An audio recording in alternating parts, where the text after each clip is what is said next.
Cumhuriyet Bayramı'ndan mübarek olsun. Bugün Abdurrahman kardeşimizden ulaşmışlar. Amsterdam meydanında Cumhuriyet Bayramı'nda umutlu vakiyet aldım.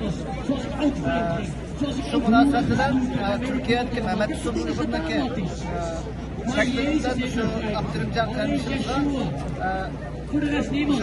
100 meşhur Uygur diye kitapla hediye kılış.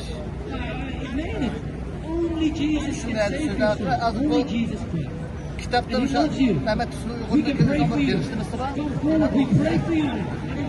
Bu kitapta Amsterdam'da meydanda 3 yıldır bir izçil Türk'ten şarkıcıdan davası çıkmış, yalnız namazı kılattan vatanperver kardeşim hürmetli Abdurrahman Uygur hediye kılma. Hürmetler Ahmet Tursun Ahmet Uygur. 2020 9. ayın 2. günü. Rahmet Hamza, Assalamu alaikum. Ekrandaki karındaşlar, Assalamu alaikum. Mehmet Yusuf Uygur. Rahmet, Allah razı olsun. Benim faaliyetlerimi kollab, özüm kelimaslar rüyap çıkan 100 meşhur şahsiyet kitaplarını hediye etti. Allah razı olsun Mehmet Yusuf Uygur'dan. Mehmet Yusuf Uygur, Türkiye'de yaşayotgan Uygur davası için keskinliğiniz bir hizmet kılavatkan, bizden mesuliyetini mecbur ada kılavatkan.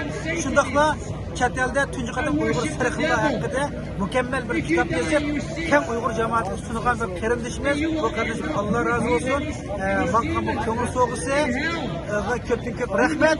Şundaklar bütün kardeşlerimizce bu yazma kitap kollab, elip setilip, saklap bu işini tavsiye kılmayız. Rahmet.